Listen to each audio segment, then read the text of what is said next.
Hey there, welcome back to another video. This time around, it is a review of the 1999 black comedy Jawbreaker. Now, this is one of those movies that really fell under the radar.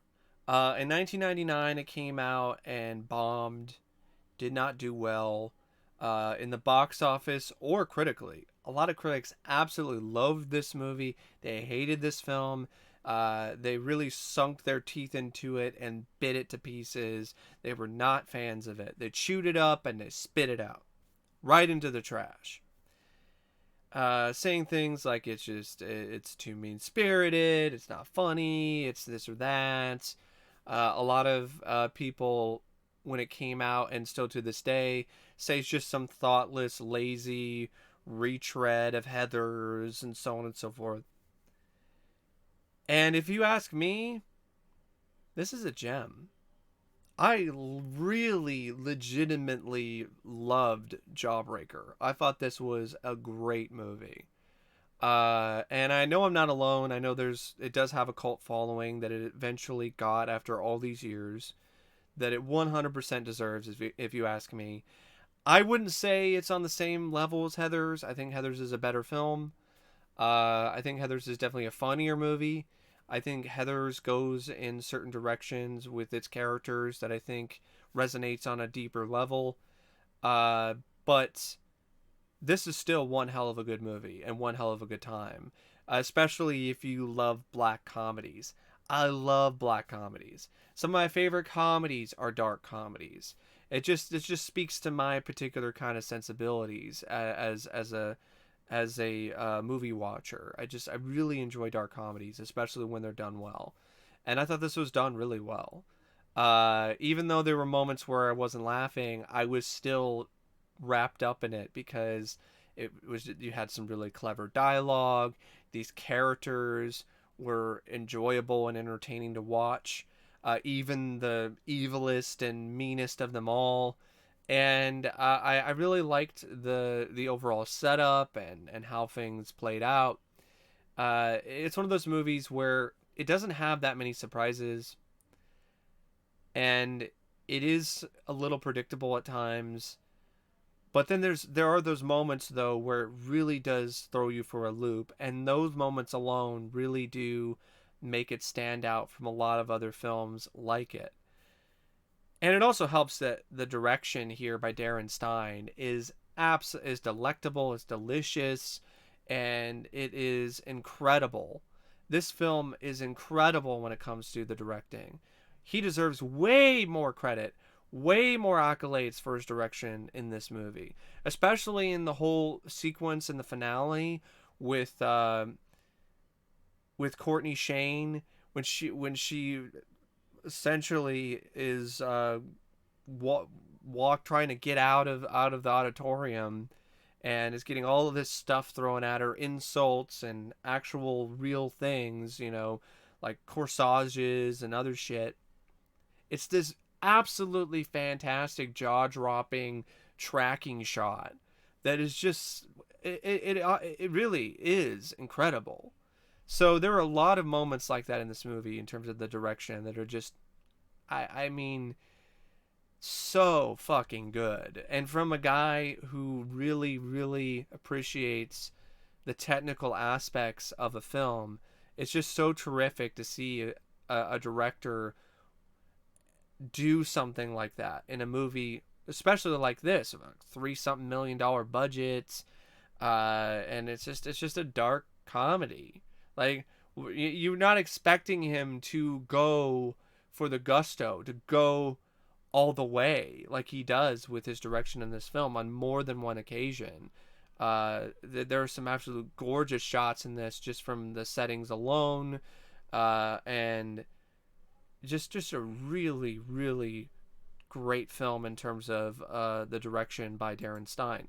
Also really worked well with his actors and his actresses, created a very good working environment. It was loose and relaxed, but at the same time strict enough where you could really get some good performances, and had a great working relationship with the cinematographer Amy Vincent to create just a really colorful film that still maintains a sense of darkness despite how colorful it is. And that's a very difficult thing to do and to really pull off.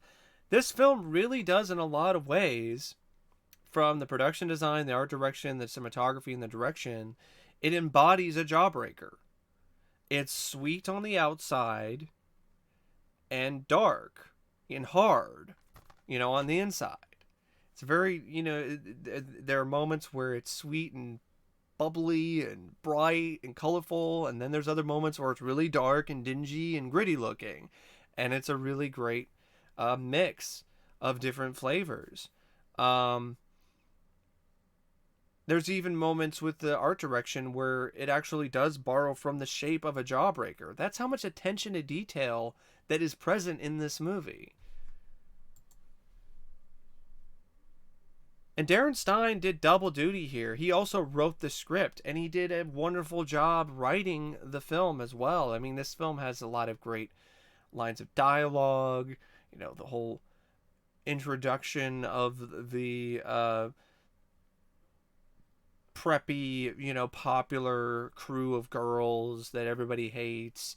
Courtney Shane, who's Satan in heels. And other, moments here and there. How everything really starts with this somewhat innocuous prank that turns deadly, and then it leads to this power trip for one of the members of the group who sees this as an opportunity to rise up the ranks and become the queen bitch of the school. And then you have the whole thing with Fern and how she gets blackmailed and then brainwashed into becoming somebody completely different in the character Violet. And she becomes this monster that Courtney has created in her own image. And all of these other things. You have one of the members of the group. She separates from it and she becomes the main protagonist. That's a really cool thing, a really nice touch to the script and the story that really does make the film more unique, where you have, instead of it being a complete outsider from the main group of bad bitches, you have one of the bad bitches who realizes the folly of her ways, realizes that, this was just wrong, and I'm not going to be a part of it, and I don't want to be a part of Courtney Shane's reign of terror. And so she then becomes the target of what she initially thought was one of her closest friends. And then there's a little bit of a romance between her and this guy, Zach, who's a drama geek, and but the romance there is actually genuinely sweet and charming, and I think the way that it's written actually seems to be something where it doesn't seem like it's too far out of left field. It doesn't seem like it's too forced. Seems like it goes by with a natural sort of flow. I also like the way that the film is written in terms of how things unfold story-wise. It actually feels like there's a decent passage of time that goes on instead of this everything's happening in the span of a week kind of thing. It actually feels like things are going by in a fashion where you could buy that this is happening, the events of the film are happening over the span of a few months instead of a week or two. And it's just one of those films where the characters are really strong. Even when they don't have the most character development, what makes them so strong is the dialogue they're given, the things that they're given to do, and some of the things under the surface with the characters. Courtney Shane is a pretty thin character, but what makes up for the thinness of her character is the personality, the charisma, the lines of dialogue she's given, the moments that she's given to really thrive in such a devilish manner. And that's how you can make a character strong without having, loads of character development. and a lot of stuff like that. But then you have, with the character of Fox, Marcy, Foxy, you get this whole thing. You get a peek into what her dynamic is with her father. You get a little bit of a taste of why she is who she is and why she follows who the leader, because she is a follower. And you can kind of see why she does this, because she doesn't really have much of a connection with her father. And so there are things like that that really do make the screenplay work from a character standpoint.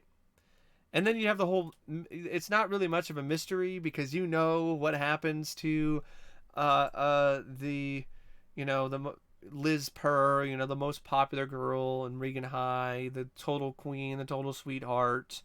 What happens to her. She is a victim of a deadly prank by her so-called friends with a Jawbreaker, and that she suffocates on. But the mystery is, like, how are they going to find a way to prove and pin the murder on Courtney Shane? Satan in heels. How are they going to end her reign of terror? And that's what the whole thing is about. It's about stopping Courtney Shane, about toppling this new queen bitch off of her throne. And it's a very enjoyable ride in a lot of ways, a very fun romp to see how they're gonna do it, and also to see how far Courtney is gonna take things from a story standpoint. Like, how dark is she willing to go? Like, how crazy is she going to get?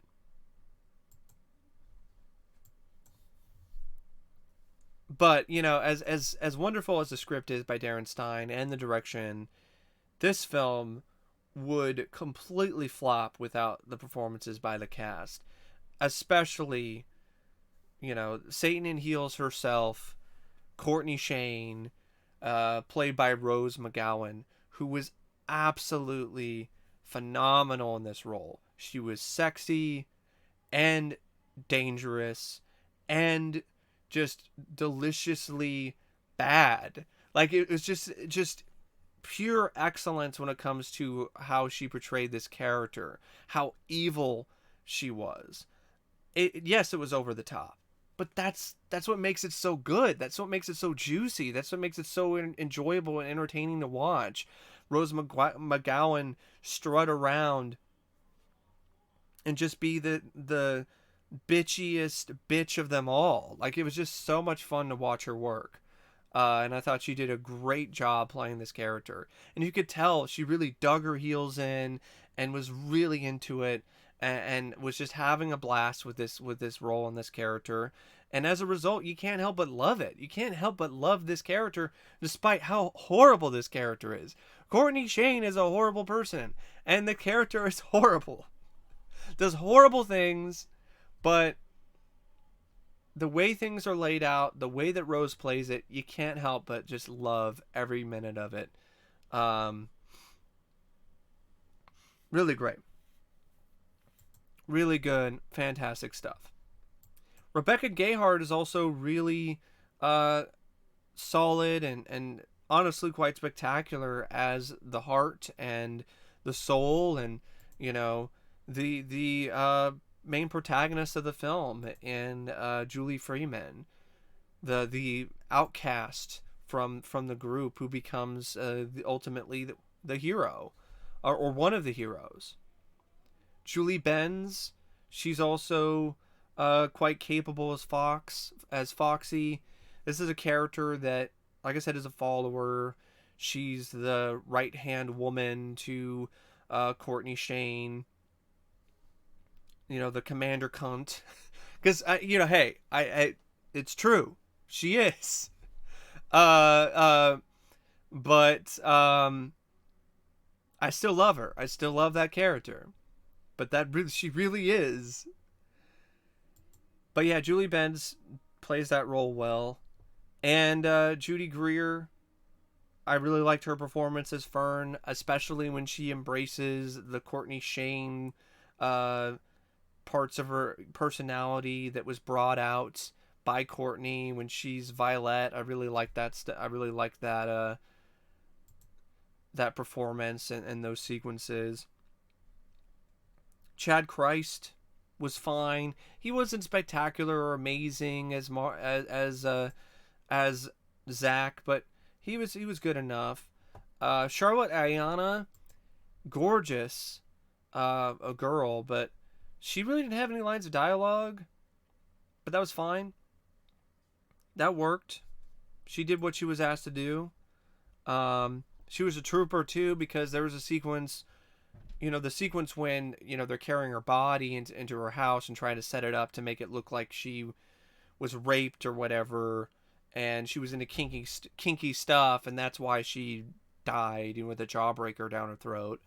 But what I mean by she was a trooper, because Charlotte was actually doing that scene for real when they're carrying her up the stairs, and I think they actually dropped her at one point. But she was she dusted herself off and did the rest of the take and was fine. And so it's one of those things that, and she also did a really good job playing a dead character. Like, it's kind of like, how, really, like, we really want, yeah, I'm gonna give her credit for that, because there are a lot of times when you have an actress or an actor who's supposed to play dead, and they do it in a way that's not believable. They don't really, you can see their chest move, or their eyes blink, or there's something about it that you can tell that they're not really dead. They're not really giving their, and it really, honestly, playing dead effectively is really one of the hardest and most difficult things for an actor to pull off. And I think actors and actresses deserve way more credit when they manage to do that as well as they do. Because nowadays it's just going to be a dummy, or they're going to make it, it's going to be CGI or something.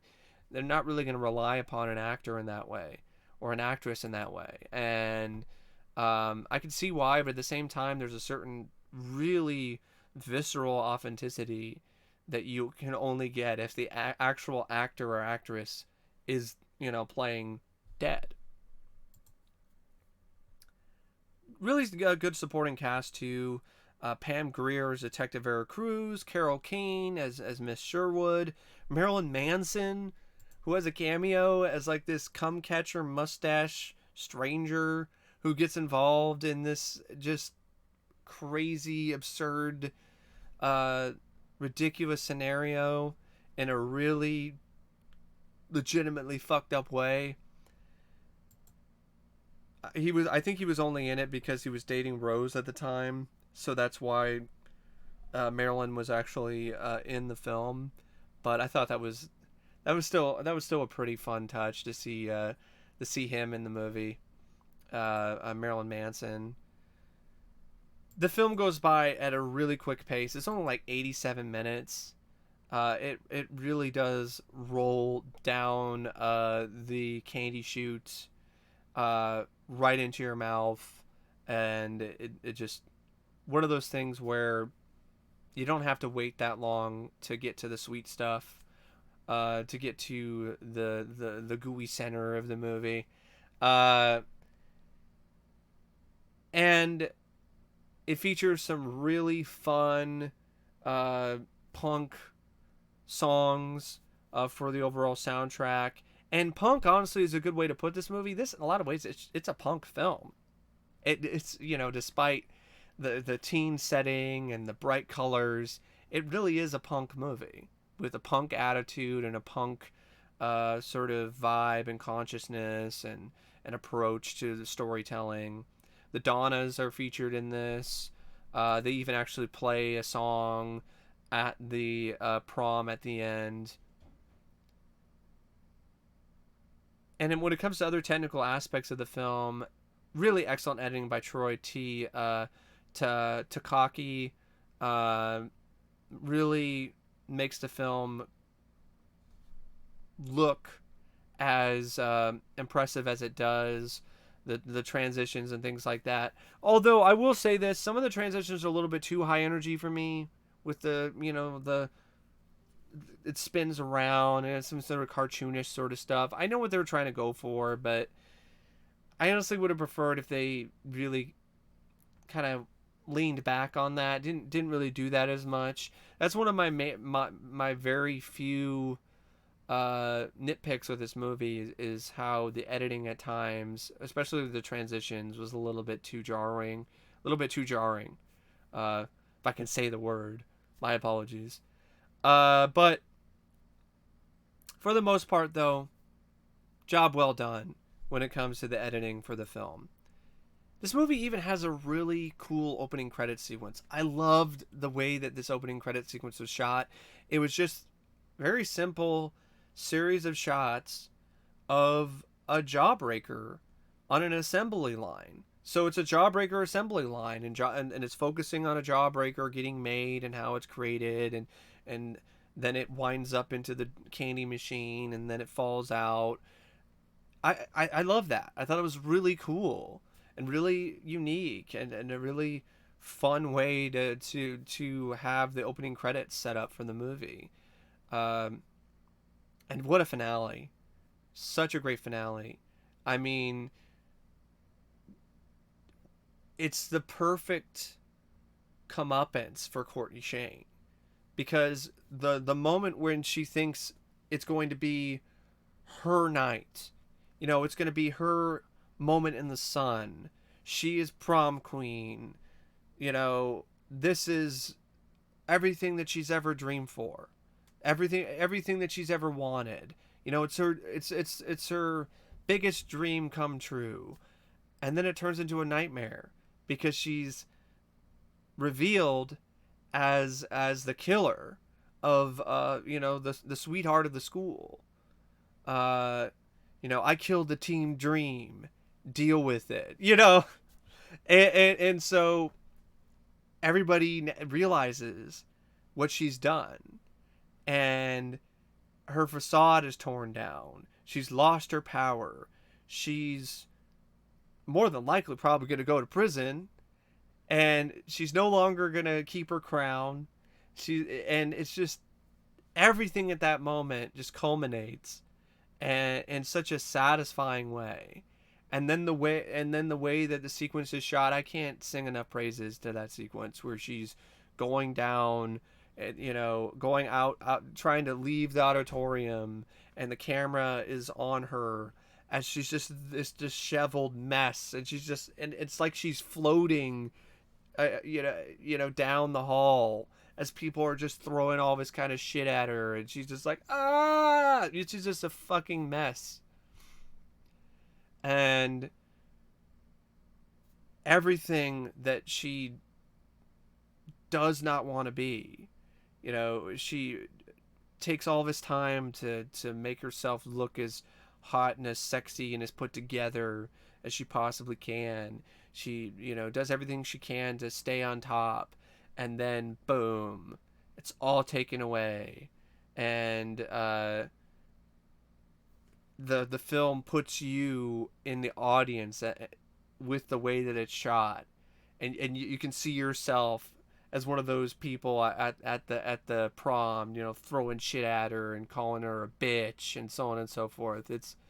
It's really a special sequence. It's really great. And I honestly think it's a really special, great film for what it is. And I think it doesn't get enough credit to this day. It's one of those films that when it came out, trashed by critics, people hated it. And I think there's a lot of people who look at this film and first off, they judge it by its cover, which is the wrong thing to do. This is not a bright, peppy, teen comedy, despite all, the bright colors. This is a legitimately dark movie. And it is very edgy. So a lot of people judged it by its cover. But then on top of that, the trailer sucked. The trailer made it look like a different movie than it is. The trailer really needed to embrace the darkness and just how fucked up the movie was. It didn't embrace it enough. And you have Shampoo's Trouble in the background. Not really the best advertising.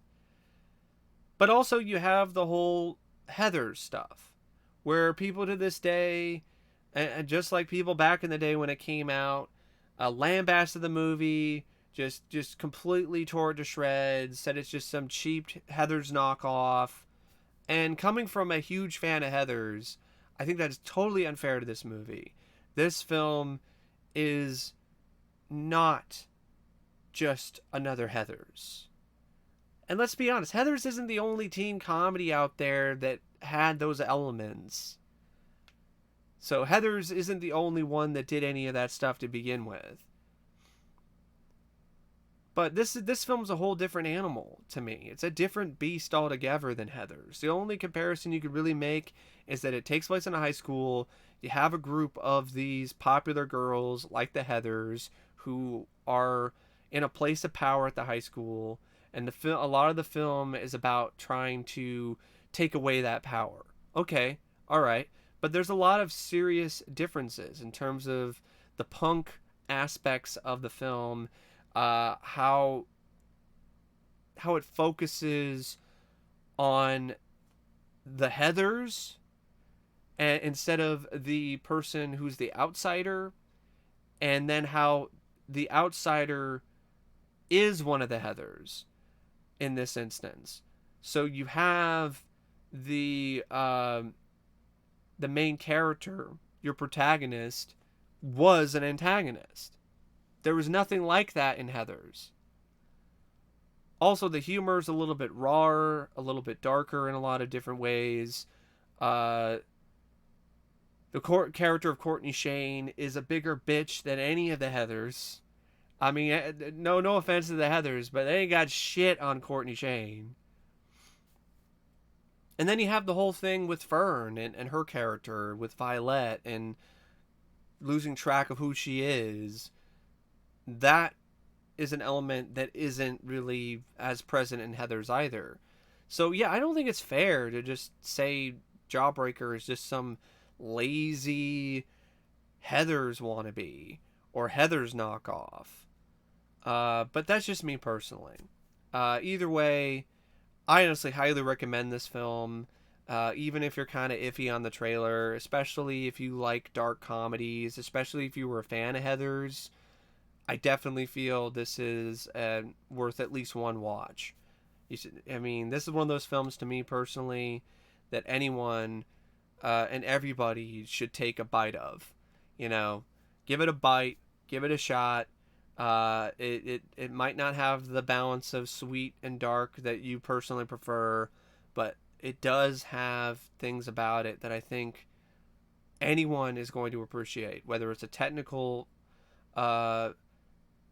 whether it's the technical stuff, like the direction or the editing or the cinematography, or some of the performances, or the writing. I think there's a lot here for people to enjoy. There's a lot of layers, just like a Jawbreaker. I love how this film really does successfully embody a Jawbreaker, from its visual style, from the screenplay and how it's got all these different layers to it, from the characters to the dialogue, to just the overall film. It is every bit as sweet and hard as a Jawbreaker, and that's just something that is just so remarkable to me, that you take something as simple as a Jawbreaker and then actually use it as your template for a film and actually manage to pull it off in such a grand and incredibly satisfying fashion. Yeah. Anyway, that's my review of Jawbreaker. As always, thank you for watching, and I'll see you later. See ya.